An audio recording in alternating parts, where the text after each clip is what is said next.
Hello, नमस्कार, शुभ सकाळ मंडळी. कसे आहात? मजेत ना? मी पण मस्त आहे. घेऊन आली आहे तुमच्यासाठी ठरलं तर मगचा 20 मार्चच्या एपिसोडचा रिव्ह्यू. चला तर मग आज काय झालं बघूया. आज ना सायलीला प्रिया आणि अश्विनच्या लग्नाबद्दल कळणार आहे, पण पुढे ती काही करू शकते की नाही ते पाहण्यासाठी हा एपिसोडचा रिव्ह्यू शेवटपर्यंत नक्की बघा.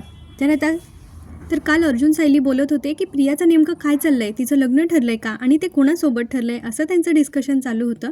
आता अर्जुन सायलीची चिंता बघून तिला म्हणत असतो की तुम्ही खूप जास्त विचार करताय, असं नाही वाटत आहे का, जसं काही खूप सिरियस काहीतरी घडलं आहे. सायली म्हणते मला तरी वाटतं हे सगळं सिरियसच आहे, कारण जर प्रियाचं लग्न ठरलं असतं ना तर ती इथे आली नसती का, इथे येऊन तिने दवंडी पिटली असती, तिने बढाया मारल्या असत्या. तर अर्जुन म्हणतो हा पॉईंट मला पटतोय तुमचा, नाहीतर ती इथे आली असती, तिचं लग्न ठरलं असतं तर, आणि ड्रॅमॅटिकली तिने सगळ्यांना पेढे वगैरे दिले असते, पण तसं काहीच नाही केलं तिने. सायली म्हणते तेच तर, तिने इथे येऊन काहीच केलं नाही, म्हणजेच काहीतरी गडबड आहे असं मला वाटतं आहे. आणि तन्वीचं लग्न ठरलं असतं तर प्रतिमा आत्याने आपल्याला सांगितलं नसतं का? मग तेवढ्यात तिला आठवतं की सकाळी तिने प्रतिमा आत्यांना फोन केला होता आणि त्यांनी सांगितलं होतं की सुभेदार कुटुंबीय येऊन गेले की काय झालं हे मी तुला सांगेल. मग सायलीला वाटतं अरे त्यांनी तर मला फोनच नाही केला. मग सायली अर्जुनला सांगते की थांबा मी त्यांना फोन करून विचारते. तेव्हा आता सायली हातात फोन घेते. अर्जुन तिला थांबवत असतो पण सायली काय ऐकत नाही आणि मग ती प्रतिमा आत्यांना फोन करते. प्रतिमा आत्या सायलीचा फोन आल्यानंतर जरा घाबरलेल्या असतात, कारण त्यांना आता तिच्याशी खोटं बोलायचं नसतं, पण त्यांच्यापासून लपवून ठेवायचं असा शब्द पूर्णाईंनी त्यांच्याकडून घेतला आहे. त्यामुळे आता त्या फोन उचलतात. सायली विचारते की काय झालं प्रतिमा आत्या, फोन उचलायला वेळ लागला, झोपल्या होत्या का? तर त्या फक्त नाही म्हणजे जेवढंच तेवढं एवढंच उत्तर देतात. तर मग सायली म्हणते की आईन ते आले होते ना, पूर्णाजी आले होत्या ना? तर त्या म्हणतात की हो. आणि त्यानंतर मग सायली खूप सारे प्रश्न विचारायला लागते की मग काय झालं, तुम्हाला वाटतंय तसं सहजच आल्या होत्या का त्या, की काही कारण होतं, काय झालं तिथे प्रतिमा आत्या, मला नेमकं सांगा ना. मला सॉरी, माफ करा मी एवढे सारे प्रश्न तुम्हाला एका वेळेला विचारते, पण मला सांगा ना काय झालं आहे ते. आता प्रतिमा आत्यांना आठवतं की पूर्ण आजी तिथे का आल्या होत्या आणि मग त्यांनी आपल्याला थोडासा फ्लॅशबॅक दाखवला आहे की पूर्ण आजी म्हणत असतात की आम्ही तुझ्याकडे आलो आहे प्रिया आणि अश्विनचं लग्न ठरवण्यासाठी, आणि पण तू ही गोष्ट रविराज आणि अर्जुनला आणि त्याच्या बायकोला सांगू नकोस, हे शब्द त्यांनी घेतला आहे. हे सगळं आता प्रतिमा आत्यांना आठवत असतं आणि त्यांना आता उत्तर द्यायला काही नसतं, कारण त्यांना खोटंही बोलायचं नसतं आणि त्यांना लपवताही येत नसतं. त्यामुळे आता ते म्हणतात की मी जरा कामात आहे, मी तुला नंतर फोन करू का, असं सांगून आता त्या सायलीचा फोन चक्क ठेवून देतात आणि त्या तिला काहीही सांगत नाहीत. आता सायली जरा निराश झालेली असते, कारण तिला काहीच समजलेलं नाही आहे तन्वीबद्दल आणि हे सगळे लोक तिकडे का गेले होते त्याबद्दल, आणि शिवाय प्रतिमा आत्या तिच्याशी असं का वागल्या याचंही तिला जरा डाऊट आलेला आहे. आता अर्जुन तिला विचारतो की काय झालं, तन्वीचं लग्न ठरलं का? त्यावर आता सायली म्हणते की नाही, त्या तसं काही बोलल्या नाही. मग अर्जुन म्हणतो ग्रेट, फॅन्टॅस्टिक, चला आता आपण खाली जाऊया, तुम्ही पण डोक्यातले सगळे विचार काढा आणि माझ्यासाठी एक मस्तपैकी कॉफी करून द्या. आता ते दोघं खाली आले तर अर्जुन डायनिंग टेबलवर कॉफीची वाट बघतोय आणि सायली त्याच्यासाठी कॉफी बनवत असते. आणि हे सगळे लोक आता तिकडून येतात, म्हणजे प्रतापराव, कल्पनाताई, पूर्णाजी आणि अश्विन, आणि सगळे येऊन ना ते मनातल्या मनात खुश असतात, कारण ते लग्न जमवून आलेत ना. पण आता त्यांना घरी पण सांगायचं नाही आणि अर्जुन सायली नेमके समोर दिसतात. आता त्यांना असं वाटतं की यांच्यासमोर आता काय ड्रामा करायचा, म्हणून आता अश्विन एक मध्येच विषय काढतो की काय मस्त मजा आली ना, किती एन्जॉय केलं ना आपण साखरपुड्यात. आणि मग सगळे म्हणतात ओ साखरपुड्यात, आणि जेवण तर काय मस्त होतं.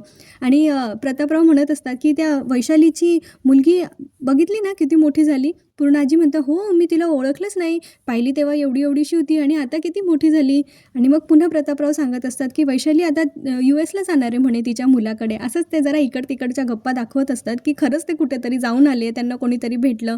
आणि त्यानंतर ते म्हणतात हां, आणि अश्विन पण म्हणतो की जेवण तर किती कमाल होतं आणि डेझर्ट तर किती भारी होतं. आणि पुढे एक गंमत आहे का, ते सगळे वेगवेगळ्या डेझर्टचं नाव घेतात, कोणी म्हणतं गुलाबजामुन, कोणी म्हणतं जलेबी, आणि तेव्हा ते एकमेकांकडे बघायला लागतात. अर्जुनला पण तेव्हा डाऊट येतो आणि सायलीला पण तेव्हा डाऊट येतो, पण मग ते चौघं आहे ना नंतर सराव करून घेतात आणि मग म्हणतात चला पूर्ण आई तुम्ही दमले असाल ना. मग पूर्ण आजी पण म्हणतात हो दमले गं बाई साखरपुड्यात. म्हणजे ते खोटं बोलण्याच्या नादात त्यांनी त्या साखरपुडा शब्दावर इतक्या वेळा जोर दिला आहे ना की समोरच्याला साहजिकच डाऊट येणार आहे की हे नक्की साखरपुड्याला नव्हते गेले, यांचं काहीतरी वेगळंच चाललं आहे म्हणून. आणि आता ते सगळेच्या सगळे पूर्ण आजीला सोडायला त्यांच्या खोलीत जातात. त्यानंतर आता सायलीला डाऊट तर आलेला आहे, मग ती अर्जुनचं डोकं खाणार नाही असं कसं होणार. सायली तर कॉफी बनवते, कपमध्ये घेते आणि इकडे येते आणि अर्जुनला म्हणते बघितलं, मी सांगितलं होतं ना, हे सगळे साखरपुड्याबद्दल खोटं बोलत होते, ते साखरपुड्याला गेलेलेच नव्हते. बरं सगळे एकाच पंक्तीत बसले ना, मग त्यांनी स्वीट डिशची नावं वेगळी कशी सांगितली. आता अर्जुन डोक्याला हात लावतो आणि तो म्हणतो तुमच्यामधला डिटेक्टिव्ह ना फक्त केसपुरता जागा नसतो, तो आत्ताही जागाच आहे, तो 24 तास जागा असतो. सायली म्हणते मी काही डिटेक्टिव्ह नाही आहे, मी या घरची सून आहे आणि म्हणूनच मला माहिती आहे की या चौघांनाही खोटं बोलता येत नाही आणि ते इथे खोटं बोलत होते म्हणून. अर्जुन म्हणतो, "हो, एक्झॅक्टली मलाही तसं वाटतंय, कारण ते परत-परत आपल्याला पटवून देण्याचा प्रयत्न करत होते. ते कुठेतरी गेले होते असं आणि ते परत-परत साखरपुडा, साखरपुडा असं म्हणत होते." मी म्हणाले ना, ते पुन्हा-पुन्हा साखरपुडा शब्दावर एवढा जोर देत होते, की कोणालाही कळेल की ते खोटं बोलताय. पुढे सायली म्हणते, की "मगाशी प्रतिमा आत्यांनी पण तसंच केलं. त्यांनी कुठलंच व्यवस्थित उत्तर दिलं नाही आणि लगेच फोन ठेवून दिला. ते शक्यतो असं करत नाही हो. नक्कीच कुठेतरी पाणी मुरतंय." आता अर्जुन सायलीला समजवत असतो, की "रिलॅक्स, रिलॅक्स. जास्त विचार करू नका." आता अर्जुन सायलीला खाली बसवून घेतो आणि तिला म्हणतो, की "जरा रिलॅक्स व्हा, रिलॅक्स व्हा आणि हे बघा, माझा अंदाज मी तुम्हाला सांगतो. काय झालं असेल, तन्वीचं लग्न ठरलं असेल, पण ही गोष्ट या सगळ्यांना आपल्याला सांगायची नसेल. कारण त्यांना याच्यातून दाखवून द्यायचं असेल, की आपण सगळे कसे आउटसाइडर आहोत. आणि तुम्हाला खरं सांगू का, मला त्या तन्वीच्या लग्नात जायला अजिबात इंटरेस्ट नाही आहे. आय होप की तन्वीचा नवरा कुठल्यातरी आफ्रिकेच्या जंगलातला असेल आणि त्या तन्वीचं तोंड आपल्याला परत पाहायला मिळू नये. आणि तन्वी जर कायमस्वरूपी यांच्या घरी आली तर सकाळ दुपार उठता बसता याला तन्वीचं तोंड बघायला मिळणार आहे." अर्जुन तर त्याची कॉमेडीची ट्रेन काही थांबवत नाही, पण आता सायली बिचारी तिच्या विचारातून बाहेर पडत नाही आहे. ती म्हणते, "माझी फक्त एकच इच्छा आहे की ह्या तन्वीने एखाद्या चांगल्या मुलाला आणि त्याच्या घरच्यांना दुःखात लोटू नये म्हणजे झालं." आता अर्जुन तिला विचारतो, "बरं, तुमचं काम झालं आहे का इथलं?"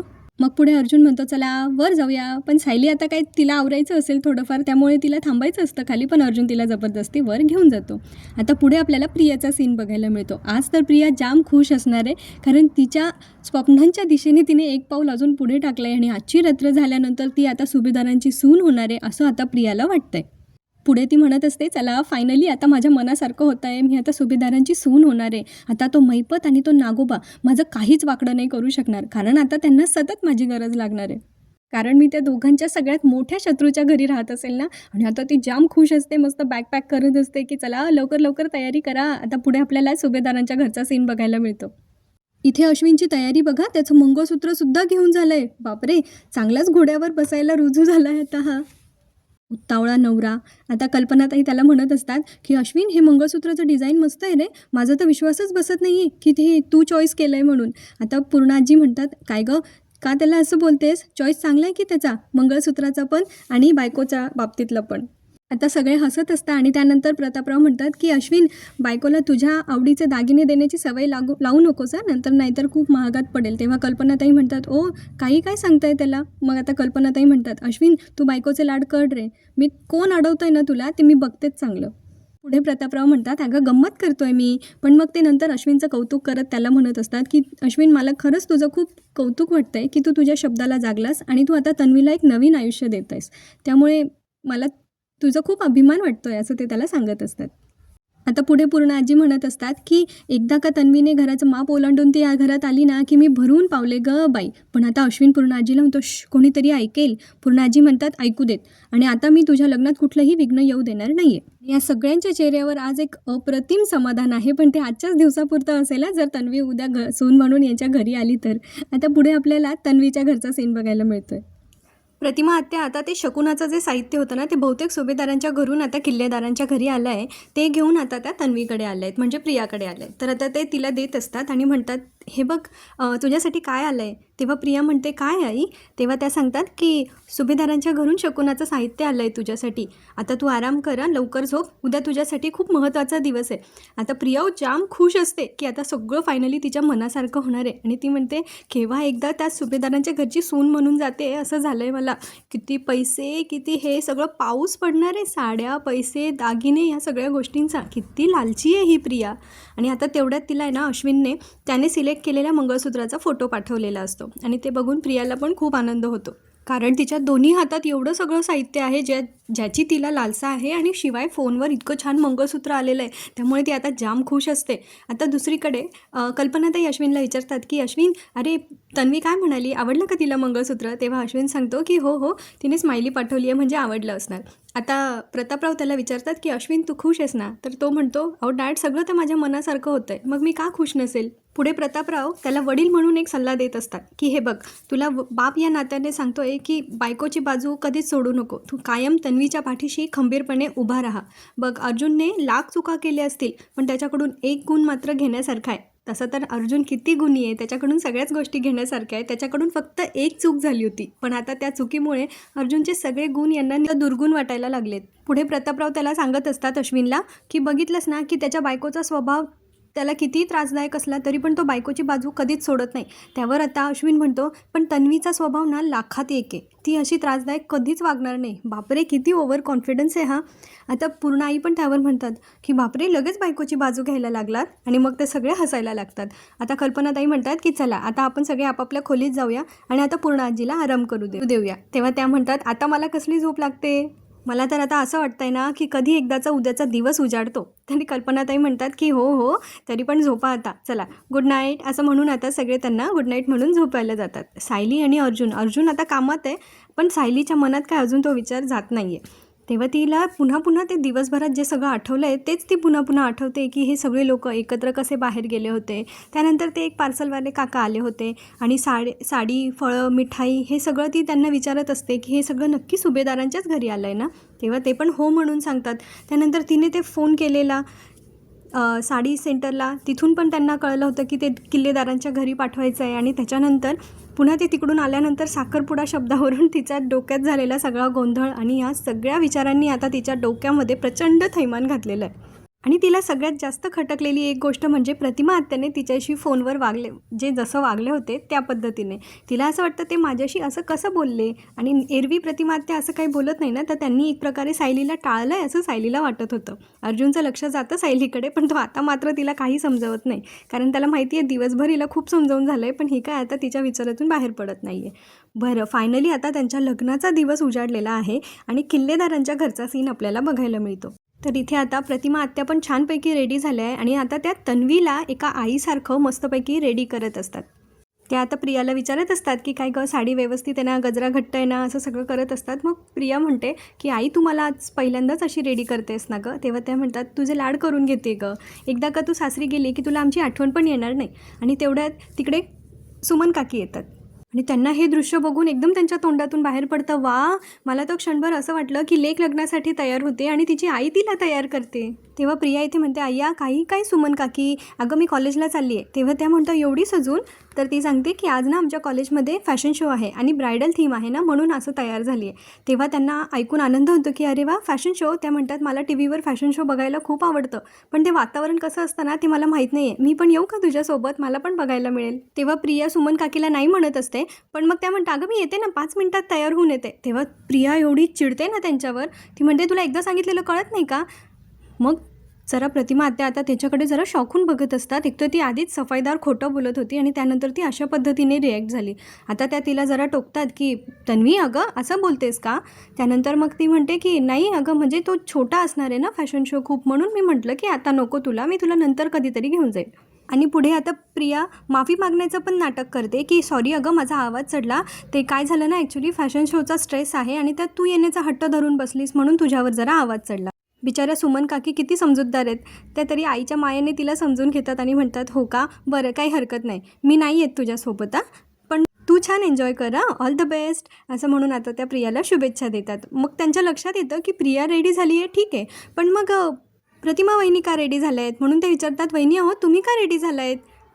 तेव्हा आता प्रतिमा आत्याला काही खोटं बोलता येत नसतो, पण प्रिया मात्र इथे पण एकदम सफेद झूट बोलून टाकते आणि ती म्हणते की मी तिला आहे ना पूर्ण आजीकडे सोडणार आहे, त्या तिकडून साखरपुड्याला जाणार आहेत. बिचाऱ्या सुमन काकी तर निघून जातात तिकडून, पण मग नंतर प्रतिमा आत्याच्या डोक्यात शंकेची पाल चुकचुकते आणि ते म्हणतात की अगं मला वाटलं तू सुमनला तरी खरं सांगशील आणि तुला इतकं पटकन खोटं बोलायला कसं जमतं गं. म्हणजे इतका वेळ आपल्याला जे वाटत होतं ना की प्रिया इतकी सफेद झूट बोलते आणि तरी प्रतिमा आत्याला कसं काय कळत नाही आहे, ते बरोबर त्यांनी पॉईंटमध्ये पकडलं आहे तिला.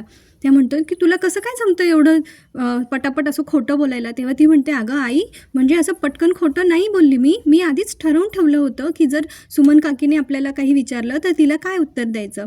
अगं सुमन काकी खूप भोळी आहे ना, मग तिला सायलीने वगैरे कोणी फोन केला किंवा बाबांना आणि सुमन काकीने सांगितलं तर, म्हणून मी तिच्यासमोर काही नाही बोलली. चला, म्हणजे पुन्हा आता एकदा अजून एक खोटं बोलून प्रियाने आता ही पण वेळ मारून नेलेली आहे. आता प्रिया पण जरा घाबरते की हिने आपल्याला असं विचारलं होतं, पण मग सारवासारव केली. आता प्रियाचा जीवही धाकधूक होतो आहे, कारण आज तिच्यासाठी बराच मोठा दिवस आहे आणि तिच्या डोक्यावर टांगती तलवार आहेच की आजच्या दिवसातलं तिचं जे ठरवलं आहे ते पूर्ण होणार आहे की नाही.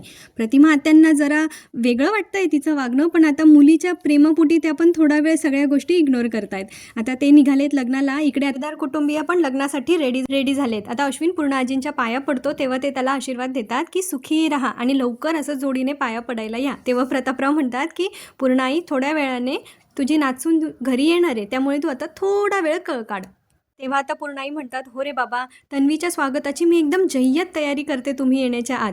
म्हणजे आता बहुतेक पूर्ण आजी काही लग्नाला जाणार नाही आहेत. तेव्हा कल्पनाताई त्यांना सांगतात, हो पण कोणाच्या डोळ्यात येईल एवढी पण तयारी करू नका. आम्ही जवळपास पोचलो की तुम्हाला कळवतो आणि मग तुम्ही तयारीला सुरुवात करा. तर पूर्ण आजी म्हणतात, हो अगदी तन्वीचा गृहप्रवेश होईपर्यंत ही बातमी कोणालाही कळणार नाही. पुढे पूर्ण आजी अश्विनला सांगत असतात की अश्विन, अरे मान्य आहे लपून छपून आपण तुझं लग्न करतोय, पण या नादात तू असे कपडे घालून जाणार आहेस का लग्नाला? अरे तुझं लग्न आहे, जरा चांगले कपडे घालून जा. तेव्हा अश्विन म्हणतो की असंच नवरदेवासारखं घराच्या बाहेर गेलो तर आधीच सगळ्यांना शंका येईल, त्यामुळे मी चांगले कपडे कॅरी करणार आहे आणि तिकडे गेल्यानंतर मी चेंज करणार आहे. पूर्ण आजी पण त्याचं नातवाचं फार कौतुक करताय हल्ली. ते म्हणतात, अगं बाई किती छान, मस्त तयार झालंय की माझं लेकरू. हा हा हा हा. पूर्ण आजींची आवडती नाचून येणार आहे ना आज घरी, म्हणून. कल्पनाताई प्रतापरावांना आठवण करून देतात की पेढे आणि फुलहारांची ऑर्डर दिली आहे ना. तेव्हा प्रतापराव म्हणतात, हो दिली आहे. आता ते पुढे अश्विनला सांगत असतात, हे बघ तू आधी पुढे हो, नंतर मग आम्ही दोघं निघतो, आपण कोर्टात भेटूच. आता ते सगळे असे सुमडीत निघत आहे हळूहळू खरं, पण आता सायलीला त्यांच्यावर डाऊट येणार आहे 100%. आता कल्पनाताई अश्विनला थांबवतात आणि आईच्या मायेने ती त्यांची दृष्ट काढते मस्तपैकी, आणि मग त्याला काजळाचा टीका लावतात, देठ लावतात आणि मग म्हणतात की सुखानं संसार कर, माझ्या बाळाला कुणाची दृष्ट नको लागायला. पूर्ण आजी पण अश्विनचे खूप लाड करतात. आता अश्विन निघत असतो तेव्हा तो एकदा त्याची बॅग चेक करतो, तेव्हा त्याच्या लक्षात येतं की त्याने मंगळसूत्रच नाही घेतलं आहे त्या बॅगमध्ये. तेव्हा तो म्हणतो, एक मिनिट, मी बहुतेक मंगळसूत्र माझ्या रूममध्येच विसरलो. आता प्रतापराव त्याला म्हणतात, अरे हो अश्विन, मान्य आहे तुझं लग्न आहे, पण मग इतकं गोंधळलेला नको राहूस. आणि ते सगळे त्याला हसायला लागतात. तो म्हणतो, आता मी तिकडून मंगळसूत्र घेतो आणि मग निघतो. आता घाईघाईत तो रूममध्ये जातो मंगळसूत्र घेण्यासाठी.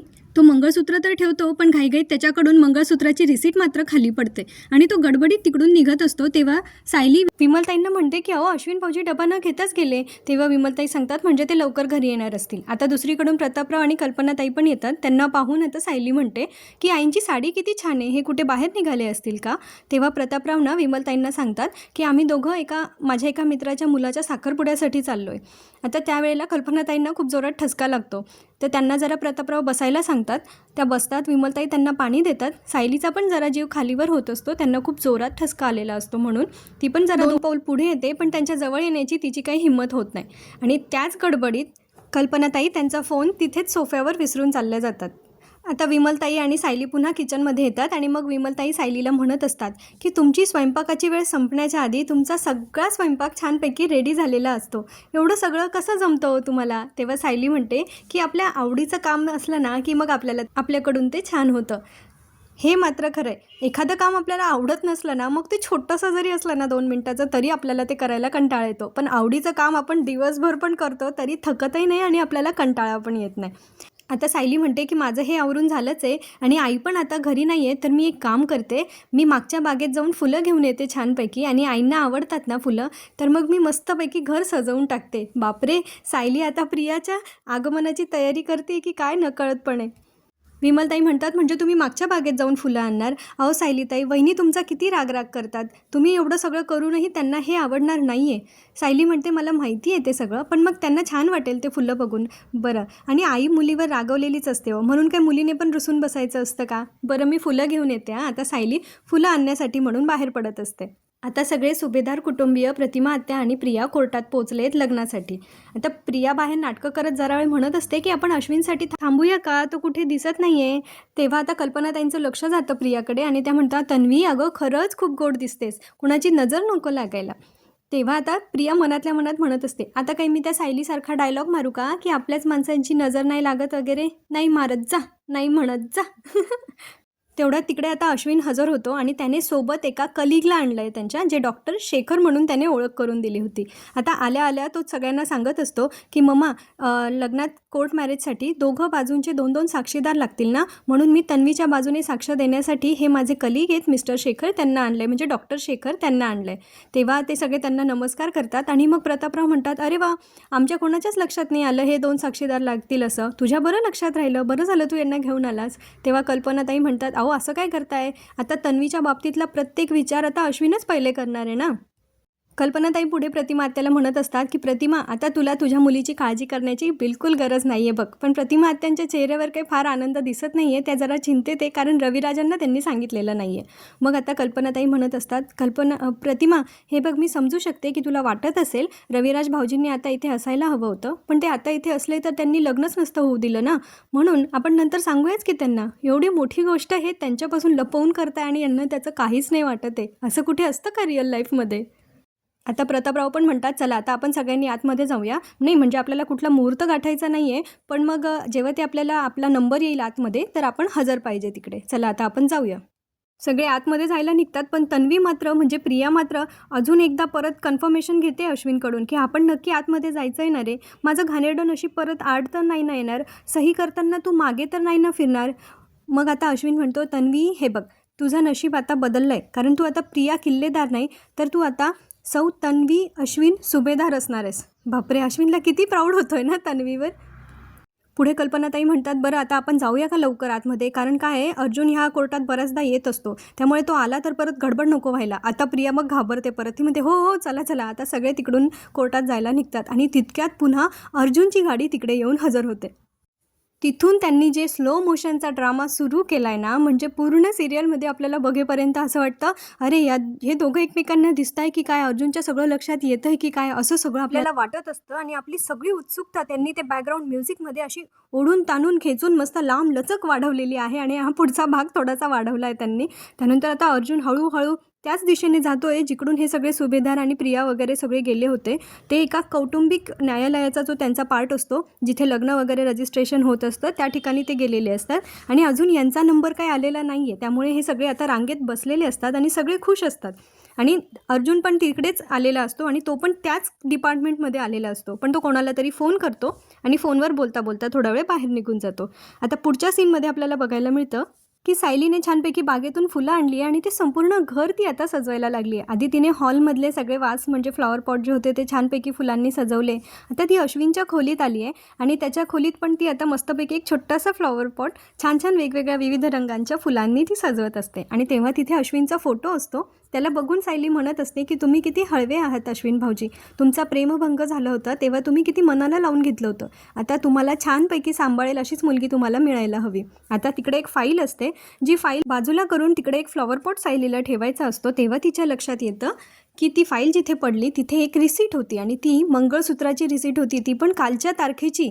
आणि अश्विन भाऊजींनी घेतली असं तिच्या लक्षात आलं ते रिसीट वाचून. तेव्हा ती म्हणते की अश्विन भाऊजींनी मंगळसूत्र का घेतलं असेल, तेही कालच्या तारखेचं. आणि मग तिला सगळ्या क्लूज जे आहे ते आपोआप तिच्या डोक्यामध्ये असे कनेक्ट व्हायला लागतात की ते शकुनाची आलेली साडी, त्यावर असलेलं नाव, त्यानंतर अश्विन भाऊजी आणि ते सगळेजण आले होते तेव्हा ते साखरपुड्याबद्दल त्यांचं बोललेलं खोटं, सकाळी अश्विन घाईघाईत निघून गेलेला ते, त्यानंतर प्रतापराव आणि कल्पना हे पण घाईत निघून गेले काहीतरी खोटं नाटं सांगून असं घरी. ह्या सगळ्या गोष्टींची लिंक आता सायली लावण्याचा प्रयत्न करत असते आणि ती फार घाबरलेली असते. तिला मधून तेही आठवतं की प्रतिमा आत्यांनी पण नीट काही उत्तर नाही दिलं आहे. आता ती तिकडे घाबरलेलीच दाखवली आपल्याला. आणि त्याच्यानंतर पुढच्या सीनमध्ये आपल्याला प्रिया दाखवली आहे. प्रियाला कुणाचा तरी फोन आलेला आहे आणि तो फोन घेण्यासाठी प्रिया जरा त्या कोर्टरूमच्या डिपार्टमेंटच्या जरा बाहेर जाऊन ती फोनवर बोलण्याचा प्रयत्न करत असते. दुसरीकडे सायली विचार करते की अश्विन भाऊजींनी खरंच मंगळसूत्र विकत घेतलं आहे आणि कुणासाठी घेतलं असेल ते. इकडे आपल्याला दोन सीन त्यांनी असे मिक्स करत दाखवले आहेत, म्हणजे आपली उत्सुकता राहिली उत्सुकता पण अजून जास्त खेचली जाईल. आणि आता त्यांनी हे पण दाखवलं की प्रिया पुढे फोनवर बोलत असते आणि अर्जुन तिच्या पाठीमागे फोनवर बोलत असतो आणि त्याला प्रिया जी आहे ती पाठमोरी दिसते आणि तो जरा असा शंका आल्यासारखं तिकडे बघत असतो. नंतर पुढच्या सीनमध्ये आपल्याला पुन्हा त्यांनी हा सीन मिक्स केला आहे की सायलीला आता ती विचार करत असते आणि तेवढं तिला फोनची रिंग ऐकायला येते. तेव्हा तिच्या लक्षात येतं की कल्पनाताई फोन घरी विसरून गेला आहे आणि त्यांचा फोन वाजत असतो. तेव्हा सायलीच्या लक्षात येतं की अरे देवा, आई तर घरीच फोन विसरून गेला आहे आणि हा फोन परत वाजतोय, काय करू, मी घेऊ का त्यांचा फोन. आणि म्हणून आता सायली तो फोन उचलते, हॅलो बोलते आणि तिकडून धक्कादायक बातमी सायलीला मिळते. तिकडून एक व्यक्ती बोलत असतो, ते तन्वी मॅडम आणि अश्विन सरांच्या लग्नाचे पेढे आणि हार कुठे पाठवायचे, घरी की कोर्टात. आता सायलीला इतका जबर धक्का बसला आहे ही गोष्ट ऐकून. ती म्हणते तन्वी आणि अश्विन सरांचं लग्न. सायली पुढे त्यांना विचारते, ही ऑर्डर तुम्हाला कोणी दिली. तेव्हा ते सांगतात की कल्पना सुभेदार. सांगा ना मॅडम, कुठे पाठवायची ऑर्डर. सायलीच्या पायाखालची जमीन आता सरकली आहे की आता काय करायचं हे पुढे. आणि इकडे आपल्याला दुसरीकडे अजून थोडीशी उत्सुकता वाढवण्यासाठी त्यांनी दाखवलं आहे की अर्जुन पाठीमागून प्रियाला बघत असतो, पण बहुतेक त्याच्या लक्षात नाही आलं आहे की ती प्रिया आहे असं. आणि मग इथे आजचा भाग संपतो. आता पुढच्या भागात त्यांनी असं दाखवलं आहे की प्रिया आणि अश्विन हे दोघं सही करायला आलेले असतात. त्यावेळेला प्रतिमा आत्या म्हणतात की आपण आत्ता तरी रविराजांना आणि सायली अर्जुनला सांगूया ना, म्हणजे इतक्या ऐनवेळी ते काही लग्न थांबवू नाही शकणार. आणि दुसरीकडे सायली ना अर्जुनला सारखी फोन करत असते आणि ती पण निघाली आहे फॅमिली कोर्टात येण्यासाठी, पण अर्जुनचा फोन बहुतेक लागत नाही आहे कारण तो पण कोर्टातच आहे. आता पुढे काय होणार हे बघणं मनोरंजक ठरणार आहे पुढच्या काही भागांसाठी. तेव्हा चॅनलला सबस्क्राईब करून ठेवा. व्हिडिओ आवडला असेल तर लाईक करा, शेअर करा. भेटूया आपण पुढच्या काही भागांमध्ये आणि भेटतच राहणार. तोपर्यंत आपली आणि आपल्या प्रियजनांची काळजी घ्या. धन्यवाद.